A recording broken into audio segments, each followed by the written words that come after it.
Tonight let's head back tens of thousands of years, into a winter so cold it would make your phone battery die in about 2 minutes if you had a phone, which you didn't because you were a hunter in the Ice Age. Before we get lost in the snow and mammoth tracks, I should do the polite thing and say, if you haven't yet, hit that subscribe button so you can join me on these prehistoric night journeys whenever you want. And while you're here, tell me in the comments where you're listening from and what time it is for you right now. I always imagine someone drifting off under a warm blanket in Australia, while another person is watching on their phone at 3 a.m. in a freezing apartment in New York. It makes me feel like we're all part of some little campfire circle, except our fire is made of pixels and stubborn Wi-Fi signals. Alright, grab a fur blanket and let's begin. The first thing you need to know about winter back then is that it wasn't just, oh, I guess I'll put on a thicker coat kind of cold. We're talking about climates where the wind would flay the skin on your face if you stayed outside too long, and every breath you took felt like inhaling shards of ice. This was during the Pleistocene epoch, where vast stretches of the northern hemisphere were covered by massive ice sheets that could be miles thick. In places where modern cities stand today, the land was unrecognizable: treeless tundra, frozen rivers, and animals the size of small trucks wandering around like they owned the place. And the people we often casually call cavemen, really groups like Neanderthals and early Homo sapiens, had to figure out how to not only survive, but actually thrive, and that meant becoming master hunters. You couldn't just graze berries in this season, because berries weren't waiting politely for you. Everything green was dead or buried. Winter was a meat season, and hunting wasn't a hobby. It was the difference between your children seeing the spring or becoming a cautionary story told in someone else's camp. Now, here's where it gets interesting. We imagine these people as brute force hunters, charging after mammoths with crude spears and a lot of optimism. But that's not the full picture. By the time these freezing winters rolled in, our ancestors had already been refining their hunting skills for tens of thousands of years. This was not guesswork. They studied the migration patterns of reindeer, bison, woolly rhinoceroses, and mammoths with the kind of attention you probably reserve for your favorite series finale. They knew where these animals would gather to graze, where they crossed frozen rivers, and which valleys would funnel herds into narrow choke points. Neanderthals in particular had muscular builds and compact bodies, a physiological adaptation for retaining heat, and paired that with an almost frightening ability to work in silent cooperation. Imagine a group fanning out across a snowy ridge, each hunter knowing exactly when to move, when to wait, when to make the kill. No shouting, no clumsy mistakes, just the quiet, calculating patience of predators who understood their prey better than most modern people understand their grocery store layout. The weapons were evolving too. Stone-tipped spears had been around for a long time, but during these frigid ages, the craftsmanship became more precise. Some groups began making composite weapons, wooden shafts with carefully fitted stone points, bound with sinew and plant resin, which could pierce thick hide and muscle. There's evidence Homo sapiens used spear throwers, atlatls, to increase both the speed and distance of their throws, letting them strike from farther away without risking a trampling. That extra distance was crucial when your target weighed 6 tons and wasn't thrilled about your dinner plans. And the clothing, well, it wasn't Paris Fashion Week, but it was a survival marvel. Animal hides were scraped clean, softened, and sewn together with bone needles to make parkas, leggings, and boots insulated with fur. Even the best hunter was worthless if frostbite took their fingers before the hunt began. But the real mastery of winter hunting wasn't just the tools, it was the strategy. In the deep cold, animals moved differently. Rivers froze over, forcing herds to take predictable routes to exposed patches of grass.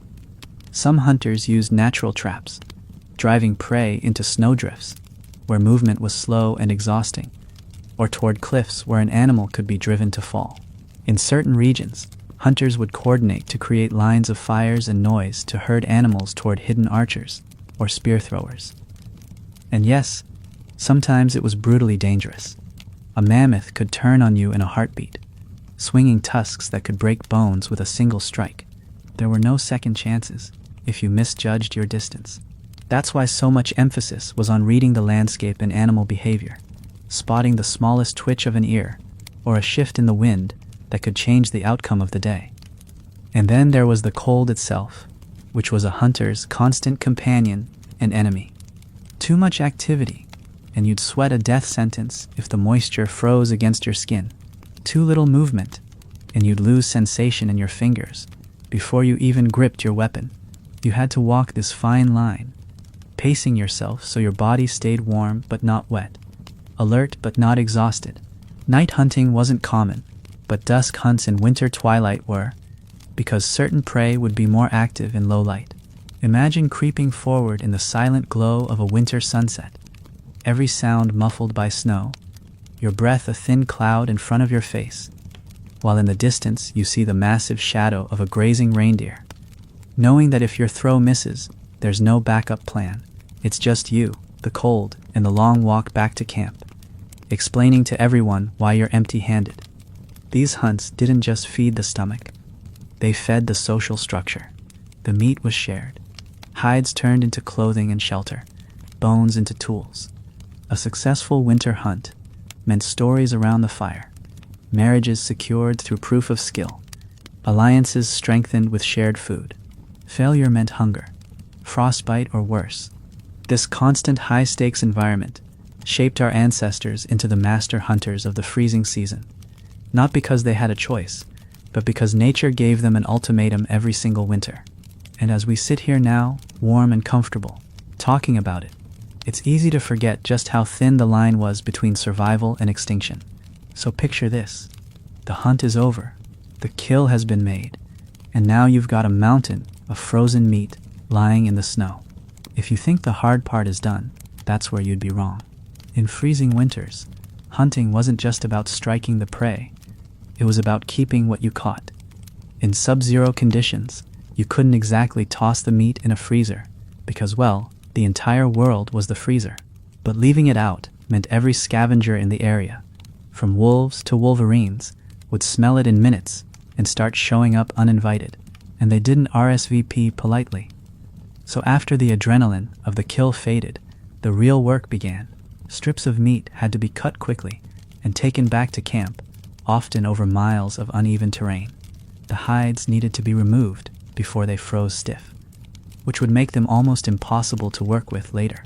And the bones, those were treasures, not just for tools, but for boiling into rich, fatty broth that could keep a body warm and energized when the cold gnawed at every joint.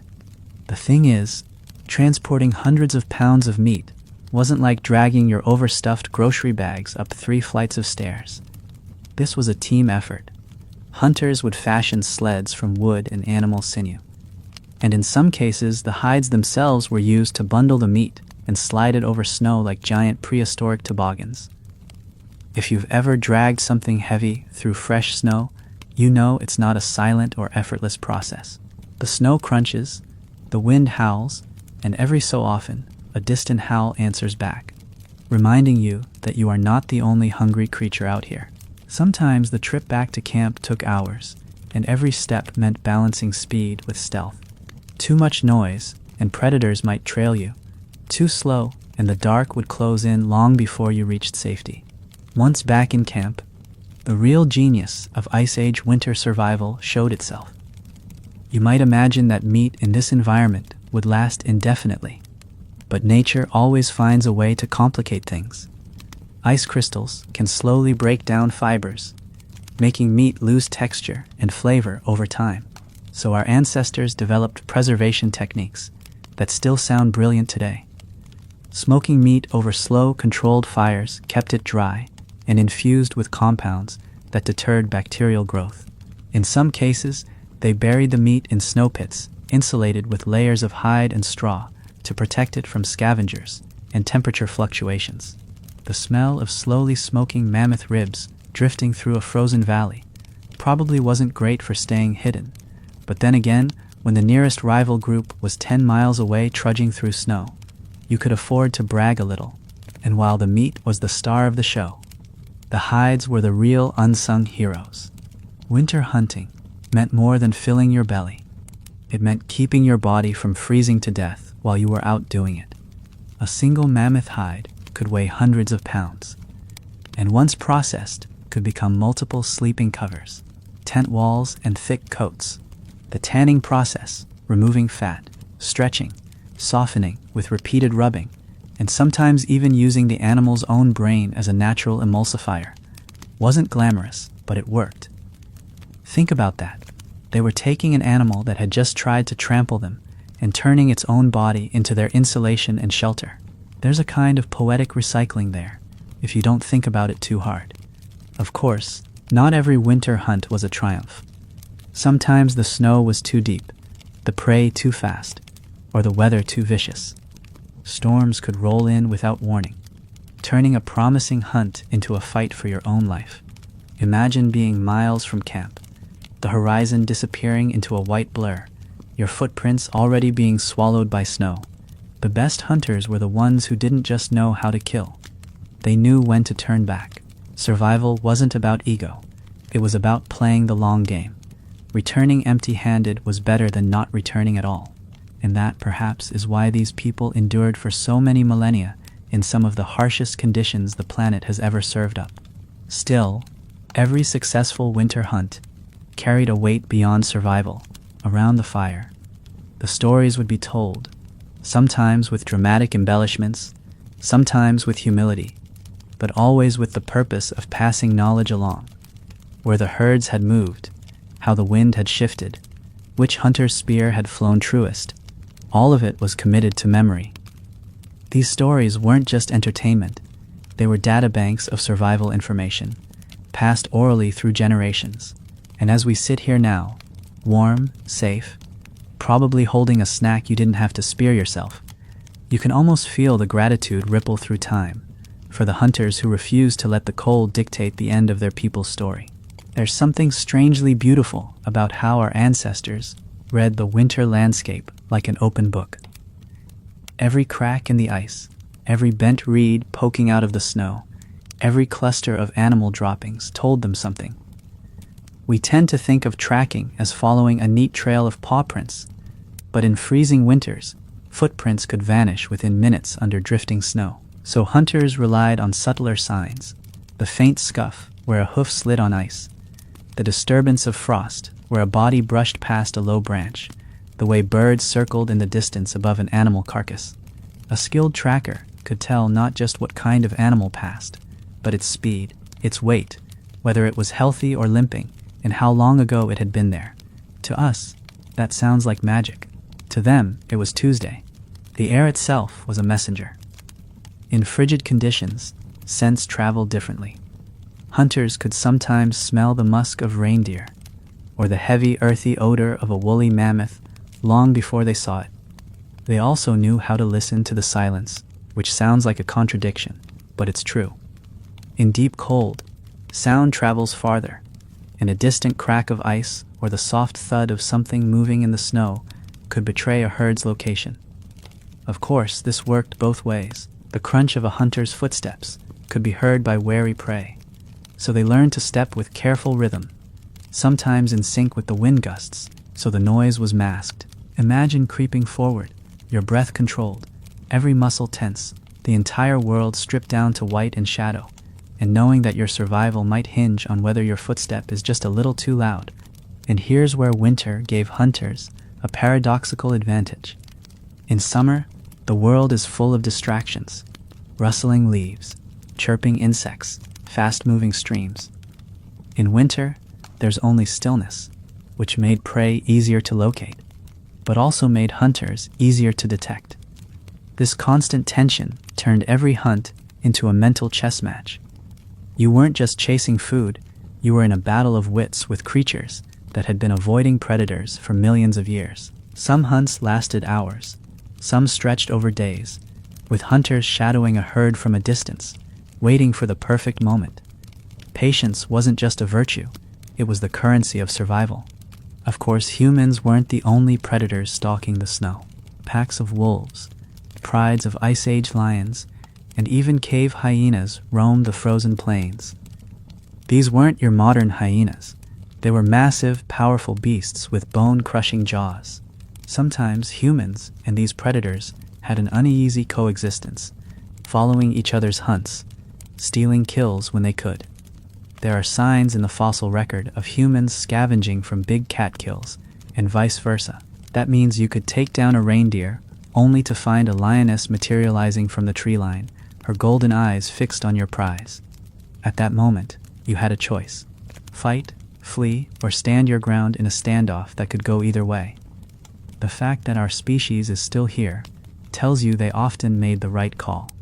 Interestingly, some winters forced unlikely cooperation. In certain regions, early humans may have followed wolf packs, letting them flush out prey or leave behind carcasses too large for the wolves to finish. This wasn't a warm, fuzzy friendship, more like a temporary truce written in hunger. If you've ever seen wolves in deep snow, you know they move like they own the place, weaving between drifts without a wasted step. Our ancestors learned from them, sometimes mimicking their paths to travel more efficiently through thick powder. It's a strange thought, imagining that in the dead of winter, the key to survival might have been watching the very predators you had to guard against. And at the heart of all this was the fire waiting back at camp. After hours, or even days in the bitter cold, that flickering orange light was more than heat. It was safety, community, and a signal that for now, the battle with winter was won. Meat would sizzle on flat stones near the flames, steam rising into the frigid night air, and voices would mingle in the darkness, telling stories and laughing in bursts that felt louder than the wind. In those moments, the cold outside the fire's reach might as well have been another planet. And maybe that's why, thousands of years later, we still gather around glowing screens and warm lights when the nights get long. It's not just habit, it's in our bones. If you were born into one of these Ice Age groups, winter hunting wasn't something you learned from a book or a teacher, standing in front of a chalkboard. It started when you were small, your breath puffing out in the cold while you trudged behind older relatives, trying to match their steps so your tracks didn't give away the group's size.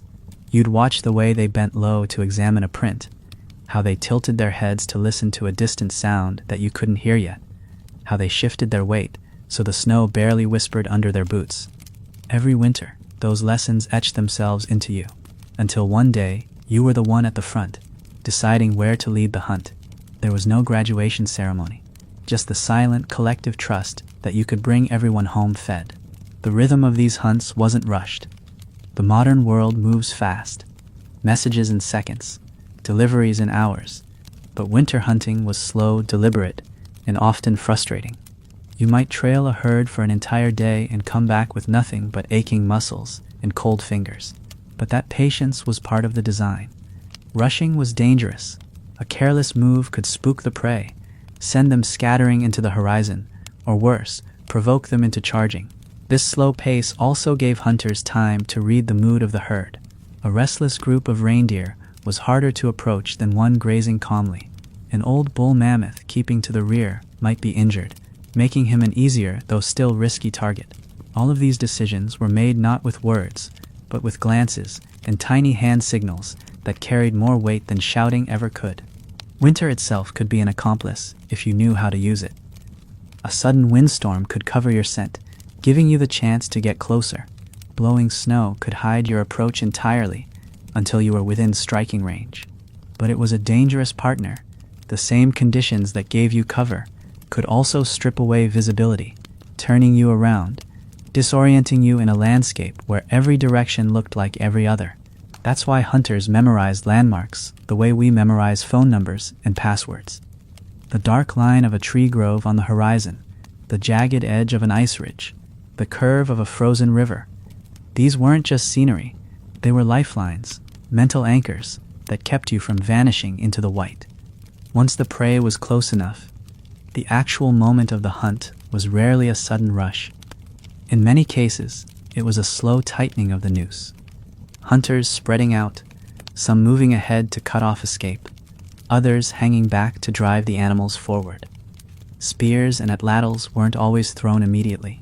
Sometimes they were held ready, waiting for that perfect angle where the throw would be most effective and least dangerous.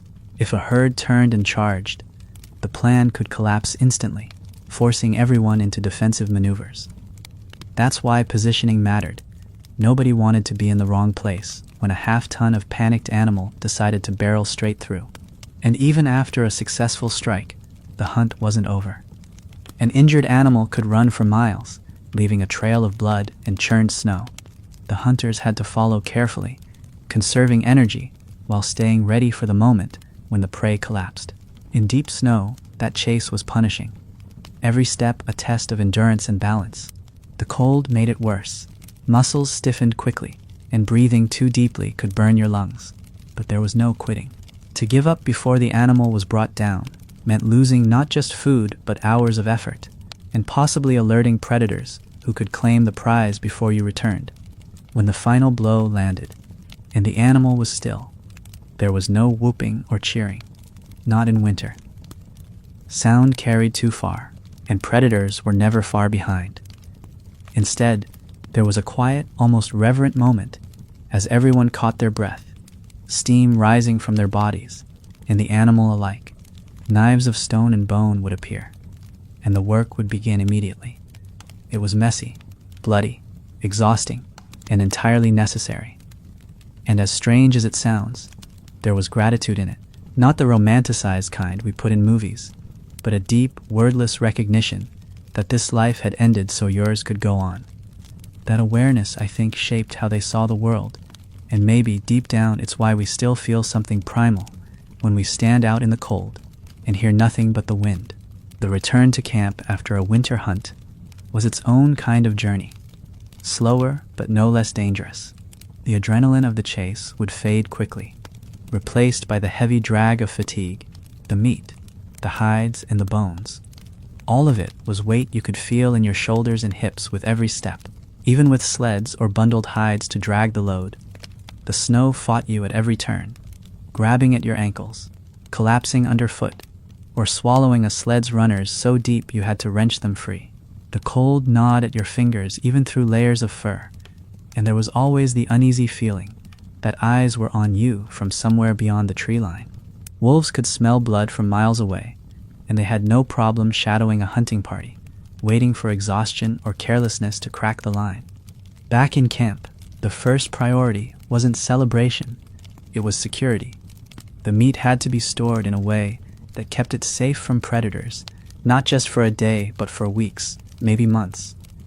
In freezing winters, people dug deep snow pits, lined with straw, woven reeds or hides, lowering the meat inside, and sealing it under heavy blocks of ice and snow. Sometimes the hides were smeared with ash or smoke residue, masking the scent enough to keep scavengers from catching a whiff. It was a practical system, but one that had to be guarded. A single night of neglect could mean waking to find a fox, wolverine, or even a rival human group had helped themselves to the winter pantry. And speaking of rivals, winter was as much a test of social balance as it was of hunting skill. Food meant power, and in lean seasons, other groups might get bold. While the image of cavemen is often one of constant fighting, the truth is more complicated. Winter scarcity could push people toward cooperation just as easily as conflict. Some bands traded meat for tools, hides, or fire-making materials. Others formed temporary alliances to take down larger prey and split the bounty. But the flip side was never far away. If trust broke, those same partners could become dangerous. A snow-covered trail was easy to follow, and a poorly guarded camp was easy to raid. You learned quickly who you could share a fire with and who you should watch from the corner of your eye. Even in the relative safety of camp, winter was relentless. The cold crept into every gap in your clothing, and the wind found ways to slip into shelters no matter how carefully they were built. The shelters themselves were engineering feats, made from thick hides stretched over frames of wood or bone, sometimes half buried into the ground for insulation. Fire pits burned constantly, fueled by carefully hoarded wood or even dried animal dung when forests were scarce. The air inside was thick with the smell of smoke, meat and fur, a scent that probably clung to everyone so deeply it became invisible to them, like a second skin. Outside the glow of the firelight, the world was just black and white, snow and shadow, both equally capable of hiding danger. The nights were long, and the work never really stopped. Meat needed to be turned and checked, hides stretched and scraped before they froze stiff, tools repaired by the firelight. In those hours, the camp wasn't silent. There was the crackle of burning wood, the quiet murmur of people speaking in low tones, the sound of stone tapping against bone as new spear points were shaped. Every now and then, a laugh would cut through, soft, warm, defiant, against the cold. Maybe it was a joke about a hunter falling face first into the snow, or a story of a near miss with a charging bison, told with just enough exaggeration to make the children's eyes widen. But there was also teaching woven into these quiet moments. Children practiced throwing small spears at targets made of snow, their laughter turning into concentration as they learned the balance and aim. Older hunters would pass along tricks: how to walk in deep snow without exhausting yourself, how to tell if ice could bear your weight, how to spot the difference between fresh and wind-worn tracks. Knowledge was as vital as food in winter, maybe more so, because without it, the meat you had now wouldn't matter when the next hunt came. And the next hunt was always coming. That was the rhythm of life in these frozen worlds. Prepare, hunt, survive, repeat. And in that cycle, there's something oddly comforting. A kind of certainty we've mostly traded for the chaos of modern life. It's hard to explain just how different the human body functioned in those endless winters compared to ours today. We're accustomed to heated rooms and hot meals on demand. They were adapted to waking up in air so cold that every breath stung your lungs. Their bodies carried more muscle mass from constant physical work, and they burned calories at a staggering rate just to maintain warmth. A day of hunting or hauling meat could burn through thousands of calories, so winter diets leaned heavily on fat, the densest fuel they had.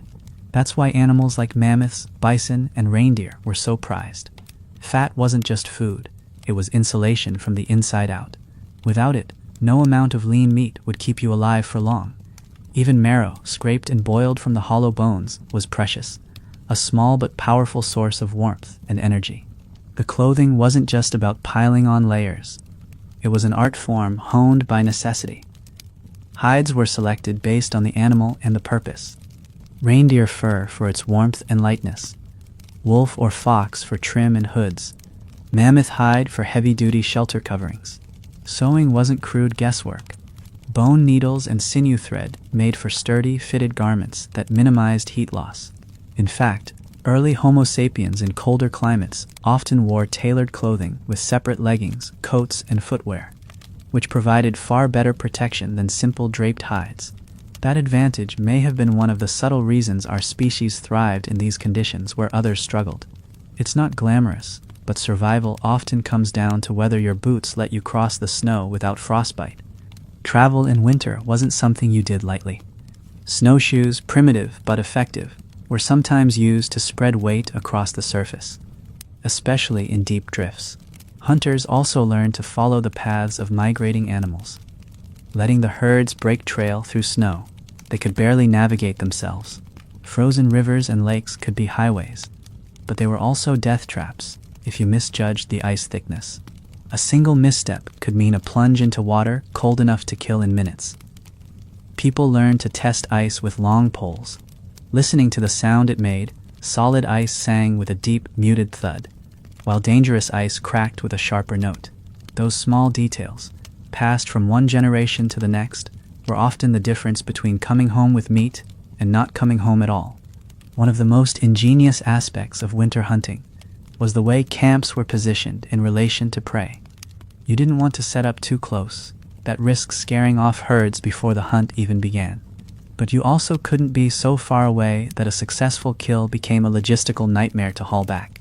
Camps were often placed along known migration routes, near sheltered valleys where wind was less fierce. Proximity to water sources was crucial. Even if those sources were frozen solid, ice could be chipped and melted over the fire. Being near stands of trees meant easier access to fuel and building materials, though in some tundra regions, wood was so scarce it had to be carried in from miles away. The rhythm of life in winter camp was a constant balancing act between conserving energy and preparing for the next demand. You couldn't afford to overwork yourself one day and be useless the next. but you also couldn't relax too much and risk losing momentum. It was a kind of endurance marathon, stretched across months. The cold was always there, like a quiet adversary, patient, unyielding, waiting for the smallest mistake. And yet, there was a strange companionship in that struggle. Everyone in camp faced the same winds, the same frost, the same hunger. It bound people together in a way that modern comfort can't quite replicate. Shared hardship has a way of making bonds feel stronger, more permanent. And maybe that's why winter hunting wasn't just about food, it was about identity. You weren't simply someone who could throw a spear. You were part of a chain of survival stretching back countless generations. The knowledge in your hands wasn't yours alone. It was borrowed from everyone who had come before. And it was your job to keep it alive long enough to pass it on. Each successful hunt was proof that you belonged, that you could carry your weight, that you understood the silent agreements between human, animal, and land. Out there in the snow, wrapped in fur, breath steaming in the dim light, you were exactly where you were meant to be. And in a way, that's something we've never really stopped searching for. One of the most overlooked parts of winter hunting was the preparation that started long before the snow ever fell. By the time the first frosts touched the ground, a well-prepared group had already stockpiled tools, repaired shelters, and scouted the surrounding territory. Everyone knew the winter would test them, but you didn't wait for the test to begin your studying. Sinew for binding spear points was gathered months earlier, stones for blades were shaped and stored, and routes to hunting grounds were memorized, while the land was still easy to travel. Winter was the final exam, and you either came ready or you didn't make it to spring. For all the danger and effort, there were moments in these hunts that could feel almost surreal. The world could turn into a silent painting, a herd of reindeer moving slowly through a white valley, breath rising in soft plumes, their fur catching the light of a pale winter sun. The only sound might be the distant groan of ice shifting on a frozen river, echoing through the air like the voice of the earth itself. These were the moments where a hunter stood still, heart pounding, knowing that the beauty and danger of this place were inseparable. You didn't just walk through these landscapes, you belonged to them, whether you liked it or not. Sometimes, the weather itself decided the outcome of a hunt before it began. A sudden snowstorm could hide your quarry entirely, forcing you to turn back or risk wandering into a place you couldn't navigate home from. Other times, a sharp cold snap made the ground hard and noisy, so every step betrayed your presence. Even the direction of the wind could make or break your chances. A wrong gust could carry your scent to the herd, and in seconds they'd be gone. That's why good hunters were part meteorologist, part geographer, part animal behaviorist. It wasn't enough to know how to throw a spear. You had to know the moods of the land. When the hunt did succeed, there was still the delicate question of how much to take. In an age where scarcity was constant, it would be tempting to kill as much as possible. But hunters who stripped an area bare risked destroying their own future food supply. A herd reduced too much might not recover by the next season. And in the fragile balance of Ice Age ecosystems, that could be a death sentence for the people relying on it. This wasn't conservation as we think of it today. It was survival math. Take enough to live, but leave enough for the herds to endure. The people who ignored that balance rarely lasted long. Back at camp, the return of the hunting party wasn't a rowdy celebration, but a practiced operation. Fires were fed, cooking stones heated, and every able hand joined in processing the kill. Children might run to meet the hunters, helping in small ways, fetching tools, carrying lighter loads, while the older members oversaw the work. The smell of fresh meat roasting over fire would drift through the camp, mingling with the constant tang of smoke. In those moments, the cold outside seemed to retreat, as if the light and heat from the fire pushed the winter back just far enough to remind you that you had survived another day. It's easy for us to think of these people as living in a constant state of danger. And while that's true, it's not the whole story. There was also joy here, the satisfaction of a well-made tool, the laughter at a clumsy slip in the snow, the pride of knowing you'd provided for your family. The winters were harsh, but they also gave a clarity that's hard to find now. Every action had weight, every decision a consequence. And in that sharp-edged simplicity, life may have felt more immediate, more real than the insulated comfort we live in today. Hunting in the heart of winter demanded more than physical strength. It required a kind of mental stillness that's rare today. Out there, surrounded by endless snow, there was no space for the noise that fills our modern minds. You couldn't afford to be distracted, thinking about some unrelated problem, because distraction in that world could cost you your life. A moment's lapse might mean missing the subtle shift in a herd's movement that told you they had caught your scent, or failing to notice the faint crack in the ice beneath your foot. The cold wasn't just a physical challenge, it was a sharpening stone for the mind. You learned to focus completely on the moment, to listen to what the land was telling you without rushing to interpret it. It's worth remembering that these hunters weren't all men, as so many outdated depictions would have you believe. Archaeological finds have shown that women in many prehistoric societies participated directly in hunts, especially when group size and survival needs demanded every able body. In some cases, women may have specialized in certain types of hunting, such as snaring smaller game or assisting in coordinated drives for larger prey. The romanticized idea of the men chasing mammoths while women stayed behind is just that, romanticized. In a freezing world with no room for idle hands, everyone's skills were put to use where they counted most. And then there were the animals themselves, each with their own place in the winter hunt. Reindeer were a common target, not just for their meat, but for their hides and sinew. Woolly mammoths provided staggering amounts of resources, but they were dangerous enough that they weren't a daily meal, more like a rare and risky windfall. Bison and wild horses could also be taken with coordinated drives, often using terrain to trap them.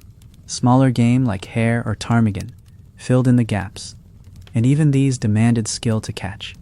Every animal had its season and its habits, and a hunter who knew them well could time the hunt to strike when success was most likely.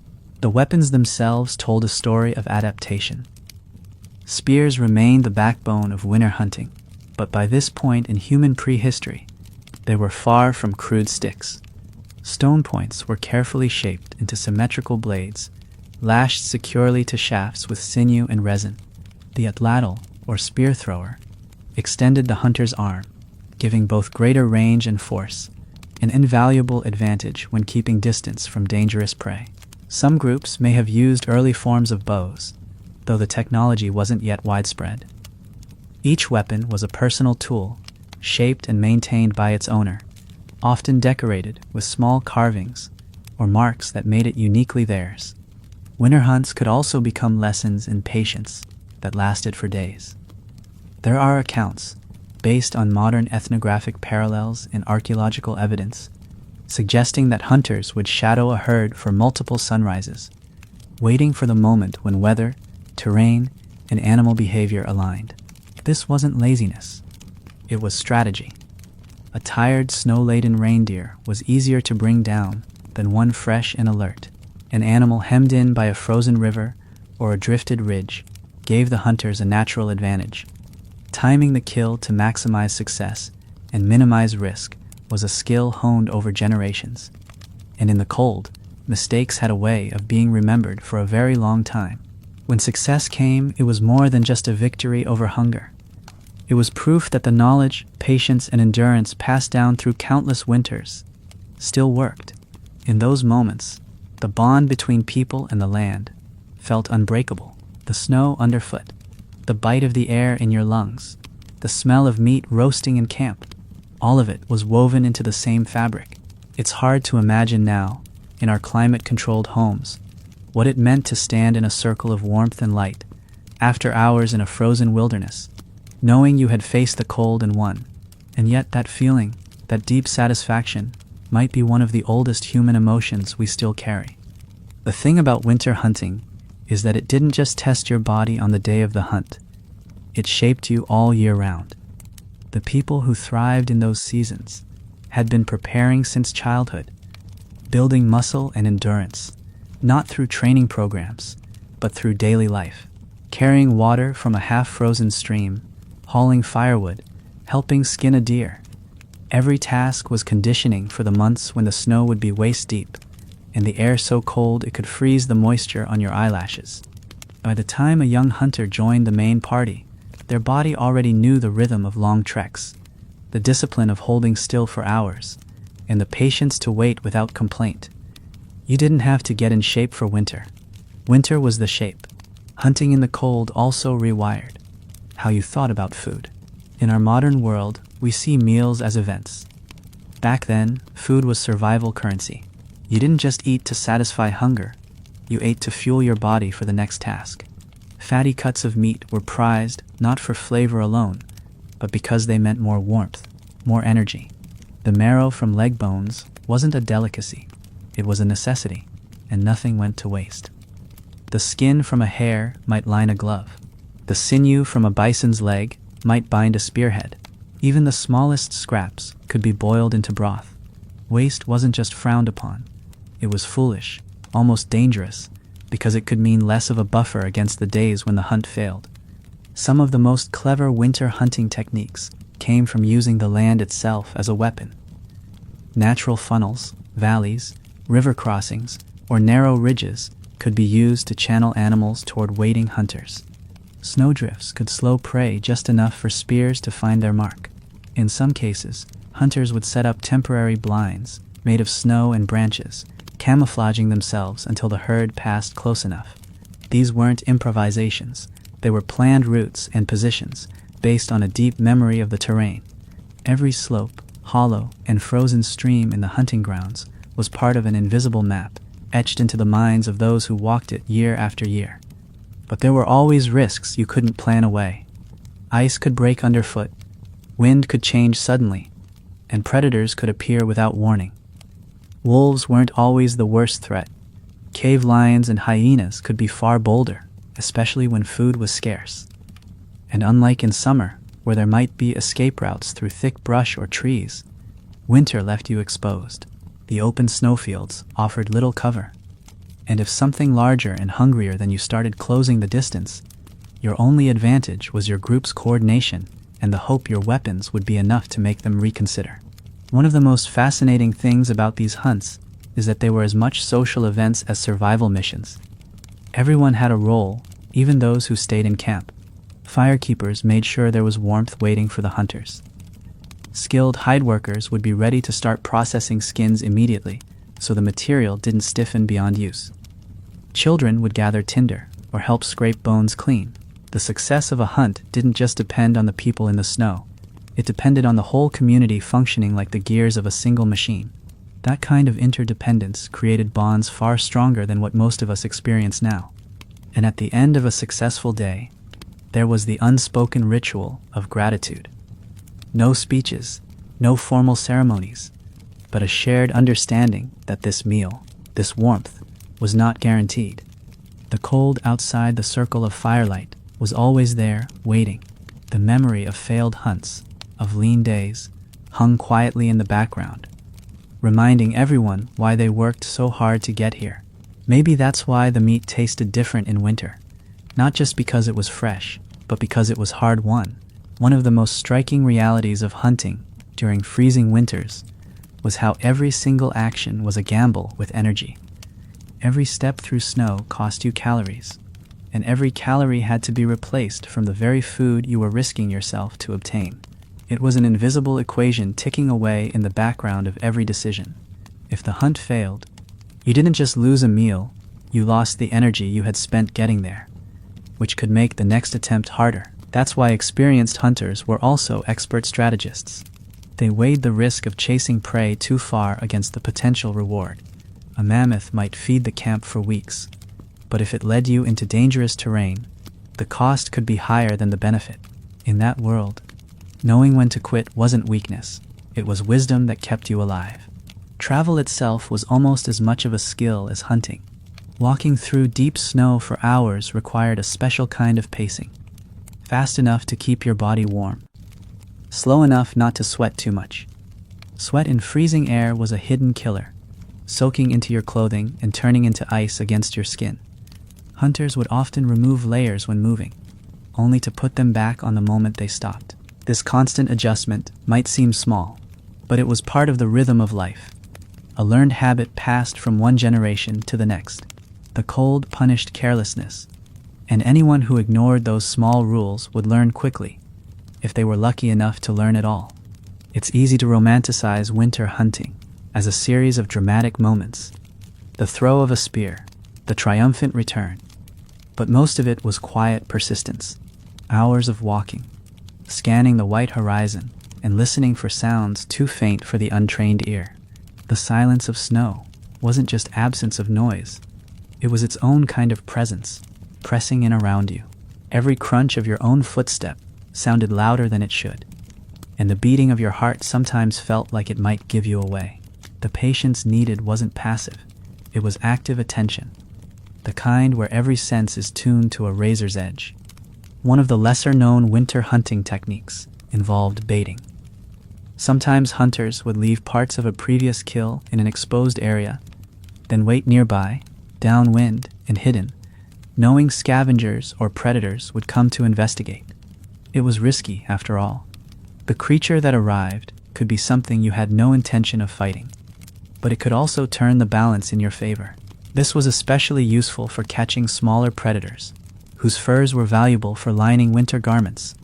Fox, marten, and even wolverine pelts could make the difference between surviving a bitter wind and freezing before morning. When the hunt succeeded, and the kill was brought back to camp, the work didn't stop, it transformed.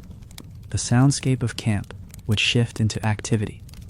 The thud of bone against stone as joints were split, the soft rasp of hides being scraped clean, the hiss of fat dripping into the fire. In the glow of that work, the cold outside seemed almost unreal, as though the camp existed in its own small pocket of warmth carved out of the frozen world. Meals were cooked slowly, often in thick stews that kept the warmth in your belly long after you ate. The broth wasn't just food, it was medicine, helping fight off the fatigue that winter pressed into every muscle. And there was something about those evenings that lingered in memory more than the hunt itself. The circle of people, the flicker of the firelight on faces, the smell of smoke in the fur of your clothing. It was a kind of peace you could only feel after knowing you'd earned it. Outside the camp, winter kept its grip on the land, and you knew the next hunt might be harder or longer or riskier. But for that one night, you were warm, you were fed, and you were home. And in the Ice Age, that was as close to victory as you could ever ask for. By the time midwinter set in, the land itself seemed to test every skill the hunters had. The snow wasn't the light, powdery kind. It was often heavy and crusted over with ice, hard enough to cut your shins if you broke through it. Every step became a calculation. Put your weight wrong, and you could twist an ankle or worse.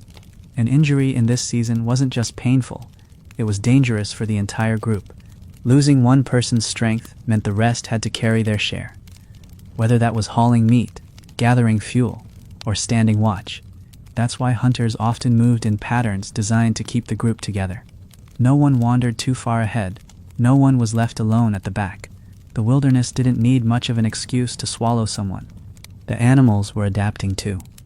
By this time in the season, herds had already been harried by predators, both human and otherwise, and they were more cautious. Reindeer kept tighter formations, bison grew more aggressive if approached, and mammoths could become unpredictable. Some hunters believed that older animals learned to recognize the patterns of human pursuit, even avoiding certain valleys or crossing points once they'd been hunted there. Whether that's true or not, what is certain is that prey became harder to surprise, forcing hunters to innovate constantly.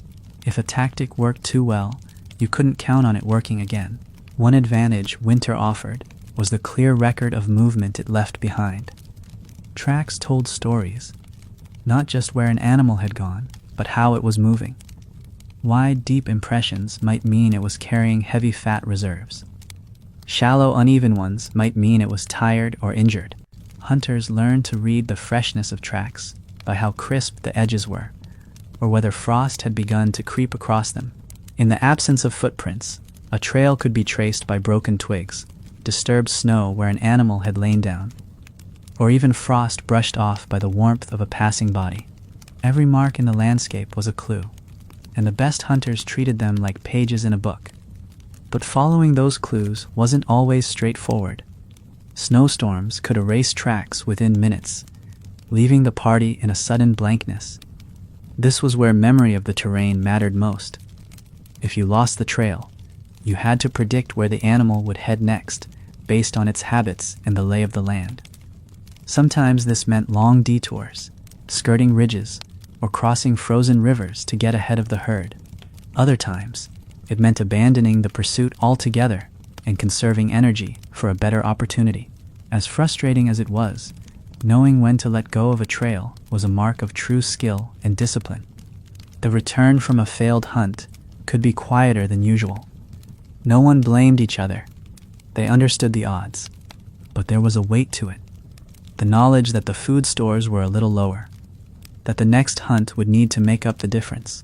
On those nights, meals were smaller, portions stretched with bone broth or dried scraps from earlier kills. Still, the camp adapted. Tools would be sharpened, shelters reinforced, clothing checked for repairs. Winter didn't stop to mourn a bad day. It just kept coming, and so did the hunters. And yet, even in the hardest stretches, there were moments that broke through the monotony of survival. The rare, clear night when the stars felt close enough to touch. The sudden rush of a successful throw after hours of waiting. The sound of a child's laughter cutting through the cold. These were reminders that life wasn't just about enduring the winter. It was about living in it, finding small pockets of joy, even when the wind bit through your layers. That might be the truest survival skill of all. By late winter, the cold had a different weight to it. It wasn't the sharp, biting chill of early frost, but a deep, steady presence that seemed to have settled into the bones of both the land and the people. The snowpack was often dense and layered, frozen hard at the bottom from months of compression. Walking across it could be deceptively easy in the morning, when the crust held your weight, only to betray you in the afternoon when the sun softened the top layer just enough for your legs to punch through. Hunters learned to read this cycle, timing long treks for when the snow's surface was still solid, even if it meant setting out before sunrise, or waiting for the evening chill to lock the surface again. Animals felt the season's fatigue too. Reindeer herds were leaner now, their fat reserves dwindling after months without fresh grazing. Some carried scars from earlier encounters with predators, and weaker individuals sometimes trailed behind, becoming targets for opportunistic hunters. But taking an animal in late winter wasn't always as easy as it sounded. Desperation made prey more unpredictable. A wounded bison could charge without warning, and a cornered elk might fight with a ferocity it wouldn't have shown in the lush days of summer. The hunters had to approach with even greater caution, knowing that one wrong move could turn the hunt into a fight for survival. This was also the time of year when smaller game became more important. Snowshoe hares, their coats pure white against the snow, were masters of camouflage. Trapping them required both patience and precision. Snares had to be placed along their well-worn trails, disguised with care so that the animal never noticed the danger until it was too late.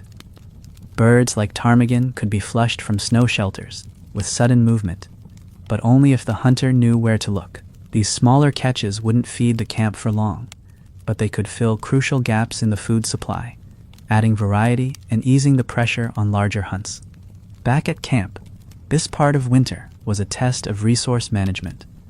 Firewood stores ran low, and gathering more often meant long trips to sparse stands of trees, or scavenging driftwood from frozen riverbanks. The shelters needed constant upkeep. Hides loosened by wind had to be tightened, seams restitched with sinew, and snow piled against the base to block drafts. Inside, the air was heavy with smoke and the lingering scent of cooking fat, a smell that had become as much a part of life as the crunch of snow underfoot. Children were often kept close to the fires, their work limited to small tasks like twisting fibers for cordage or learning to chip stone flakes from a block. One of the quiet truths of winter hunting life was that the camp itself was as important to survival as the hunt.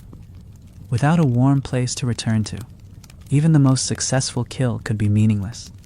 Frostbite, illness, and fatigue could wipe out the benefits of fresh meat in days. That's why roles in camp were respected just as much as those in the field. The person tending the fire might not have thrown a spear, but they had kept the heart of the community alive. In the coldest months, survival wasn't a single act of heroism. It was the accumulation of 100 small, necessary tasks done well. And as the days slowly began to stretch longer, there was an unspoken shift in the camp's mood. No one declared it, but you could feel the difference. The way people lingered a little longer outside at dusk, or how they spoke more often of the coming thaw. There was still plenty of winter ahead, but each successful hunt now felt like a step toward a different season, a reminder that even the harshest cold had an end. That knowledge didn't make the work easier, but it did make it lighter. As winter began its slow retreat, the snow softened under the midday sun, and the hunters faced a new kind of challenge. The crust that once supported their weight now collapsed without warning, each step sinking deep enough to trap a leg to the knee. Travel became slower, and moving meat or supplies over long distances demanded double the energy. In these conditions, a hunt had to be worth the cost. Chasing prey too far could mean returning to camp empty-handed and utterly spent. The hunters compensated by adjusting their tactics, focusing on shorter-range targets or positioning themselves near known migration routes, ready to strike when animals passed close. The thaw also brought shifts in the animals' behavior. Reindeer and bison began to move toward areas where snow was thinning, searching for the first exposed shoots of grass. Predators followed those movements, which in turn meant hunters had to remain alert for more than just prey. Wolves, leaner and hungrier after the long winter, could be bolder now, testing the edges of human territory at night. Hyenas, with their powerful jaws and relentless persistence, might track a party returning with fresh meat. The hunters knew that the return journey could be just as dangerous as the kill itself, and every trip back to camp was guarded like a military operation. The equipment showed the season's wear. Spears had to be resharpened and retipped, bindings replaced, atlatl loops reinforced. Clothing, no matter how well made, would start to fray under months of use. Fur liners grew thinner, seams split, and boots lost their shape from constant damp and drying. Hunters spent hours by the fire repairing their gear, because venturing out in anything less than solid condition was courting disaster. Even small repairs were treated with care. A poorly tied knot or a loose spearhead could mean the difference between success and a dangerous miss. Meanwhile, the camp buzzed with preparation for the coming change in season. Hens from winter kills were finally finished and stored for future use, either as clothing, bedding, or trade goods. Bones that had been set aside were shaped into tools, awls, needles, fishhooks, each one a quiet investment in the months ahead. The women and men who stayed behind during hunts often worked in tandem, their tasks overlapping in the constant rhythm of camp life. Children, too, became more involved now, helping with small-scale trapping or learning to spot edible plants beginning to peek through the melting snow. It was a time of both relief and heightened tension. Relief because the harshest cold was loosening its grip. Tension because the melting season came with its own dangers. Ice on rivers weakened, turning reliable crossings into hazards. Snowmelt could flood low-lying areas, cutting off familiar paths and forcing hunters to find new routes. Even the soundscape changed. The muffled quiet of deep winter gave way to the trickle of water under ice, the creak of shifting snow, and the distant calls of returning birds. These signs were welcome, but they were also reminders that the landscape was about to transform, and with it, the rules of survival. Still, there was a kind of hope in the air. Around the fires at night, the talk shifted more often to the spring hunts to come, of fish returning to the rivers, of birds nesting, of the green flush that would return to the valleys. But no one allowed themselves to relax too much. Winter might be in retreat, but it could still strike back with sudden storms or cold snaps, until the ice truly broke and the snow receded from the hills. Every day was still a fight to maintain what they had worked so hard to keep. Even as the snow began to pull back from the valleys, the land wasn't suddenly friendly. The melt revealed ground churned by months of animal passage, hardened by frost and then softened into uneven mud. Walking through it was slow and exhausting, each step sucking at your boots until it felt like the earth itself didn't want to let you go. This was the season when travel was as much about endurance as direction. Hunters couldn't count on speed anymore. Instead, they had to rely on positioning, waiting in places where prey was most likely to pass, rather than chasing it down over miles of unstable ground. The melting also exposed signs of life from months past. The bones of animals that hadn't made it through the winter, antlers shed in the rut, and sometimes the remains of hunts gone wrong. For the hunters, these weren't just grim reminders, they were lessons. The condition of a carcass could tell you how harsh the cold had been, which predators had been most active, and what diseases might have swept through a herd. Antlers could be taken back to camp for tools, and bones could be split for the last traces of marrow. In a world where nothing was wasted, even the dead served the living. Herd animals were beginning their slow migration to richer feeding grounds, and hunters needed to anticipate their routes before the herds moved beyond reach. This meant days spent scouting, sometimes with only a small party, to cover more ground without alerting prey. The advantage of this season was that food stores could be stretched further.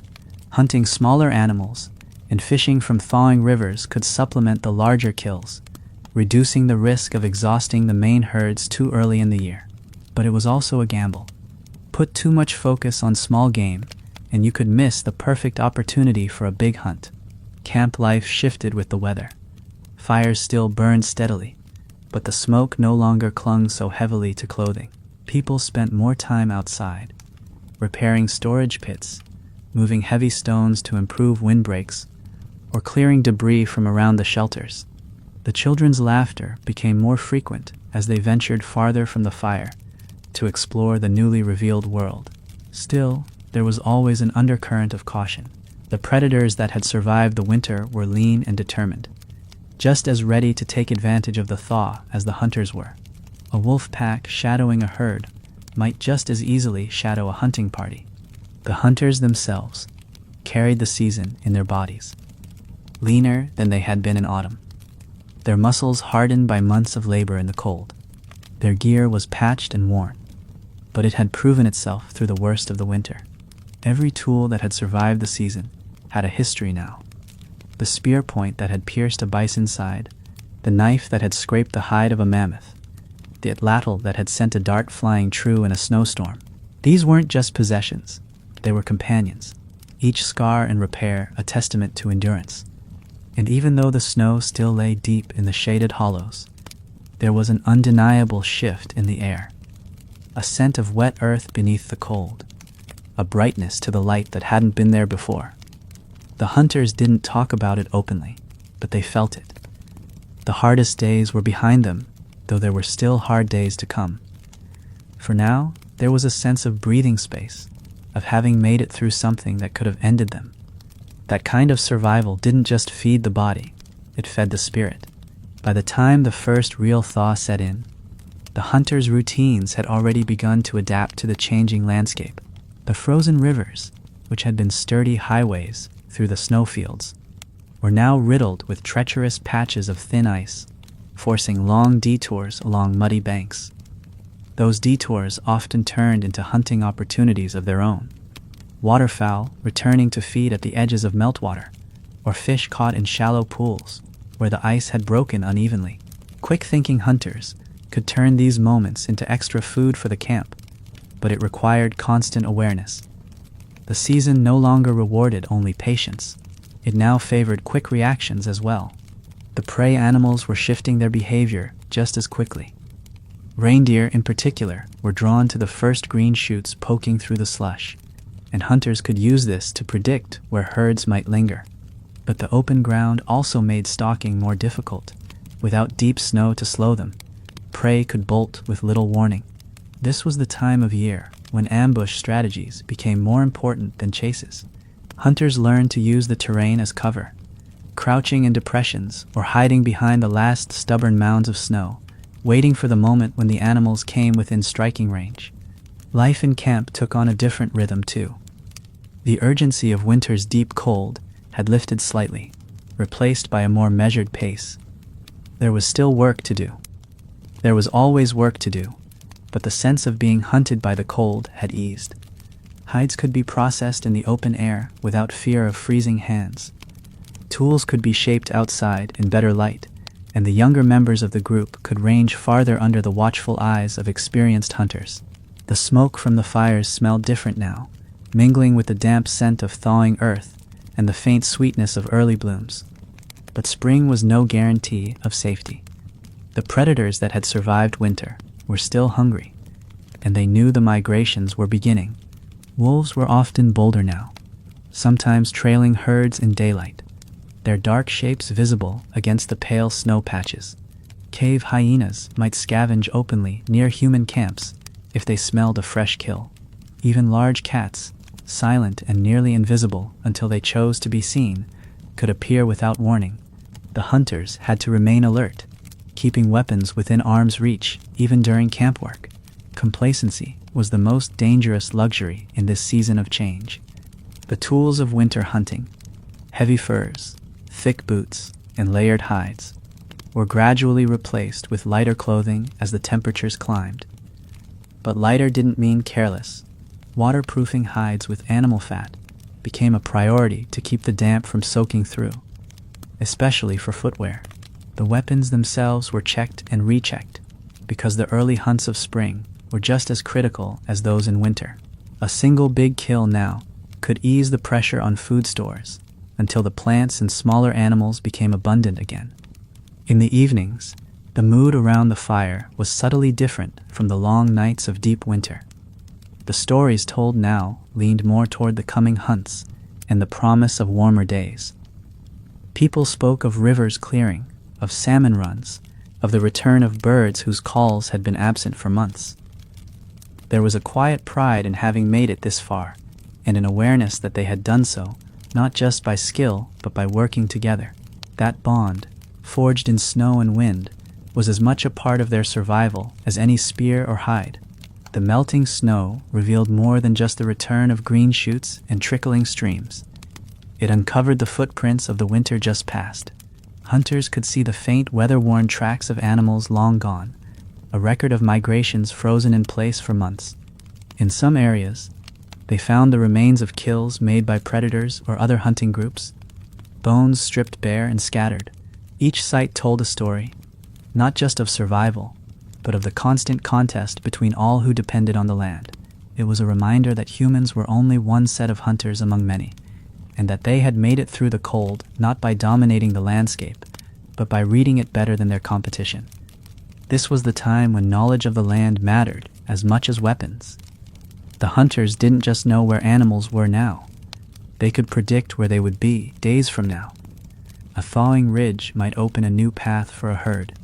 A flooded lowland might force them to skirt a hill.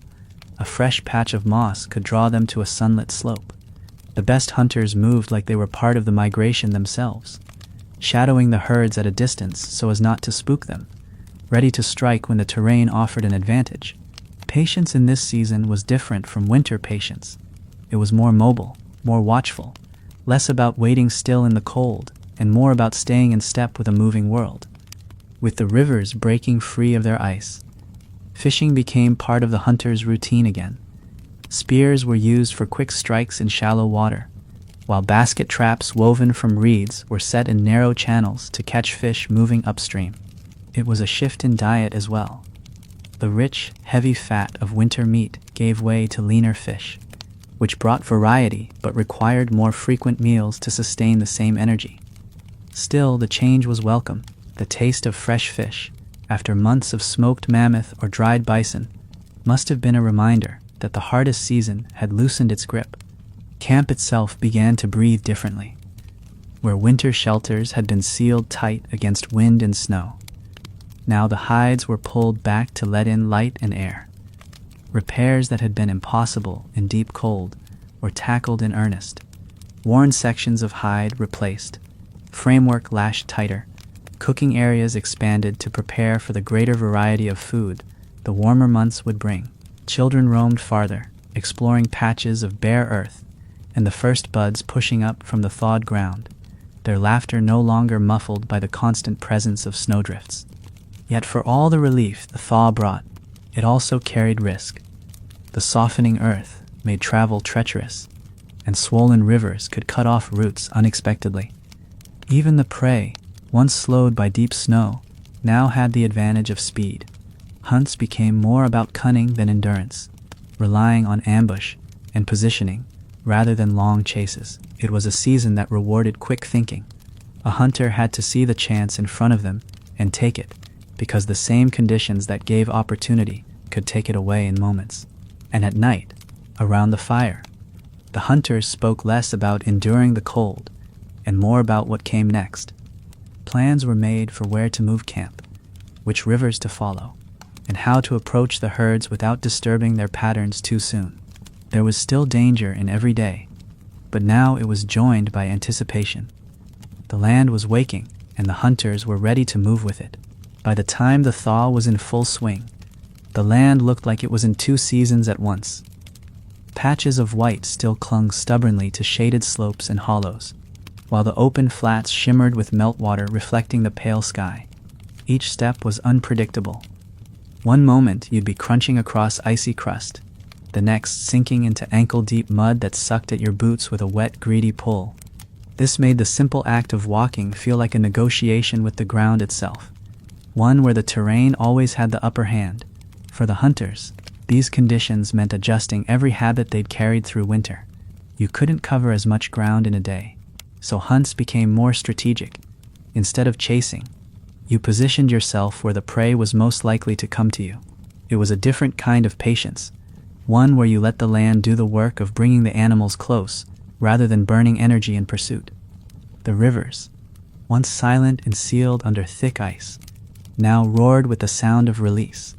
Sheets of ice cracked and shifted with deep, echoing groans, tumbling downstream in jagged chunks. Along their banks, fish that had been inaccessible all winter began to gather in shallower waters, chasing the first bursts of insect life. Hunters adapted instantly, adding fishing to the day's work, not as a replacement for large game, but as a steady, dependable supplement. Spearfishing required sharp reflexes. The hunter had to read the flicker of movement through rippling water, strike with precision, and pull back before the fish could wriggle free. In quieter side channels, woven traps made from willow or reed were set in narrow points, allowing the current to funnel fish straight into them. These catches brought a different flavor to the table, lighter and cleaner than the rich meat of winter, and they were often eaten quickly, a small feast between the larger hunts. The prey animals themselves were shifting in more ways than one. After months of scarcity, their bodies were lean, their movements quickened by hunger and the instinct to reach better feeding grounds. Reindeer, in particular, seemed to appear and vanish like ghosts. One day grazing close to camp, the next day gone without a trace. Hunters learned to predict their movements by reading the thaw, where the snow had receded enough to reveal tender shoots, where meltwater had pooled into fresh drinking spots. The big herds didn't just move randomly. Their paths followed patterns written into the land over generations. Experienced hunters could walk the ridges above a valley and point to where the reindeer would appear days before they actually arrived. But speed was on the animals' side now. Without snow to slow them, a startled herd could be halfway to the horizon before a hunter even had their spear raised. Camp life in this season was a blend of rest and renewal.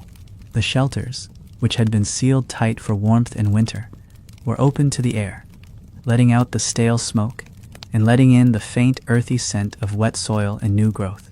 Repairs were everywhere.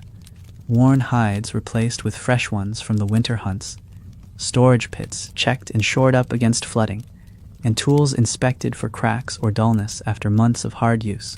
The mood was lighter, not because life was suddenly easy, but because the horizon no longer felt like a wall of endless snow.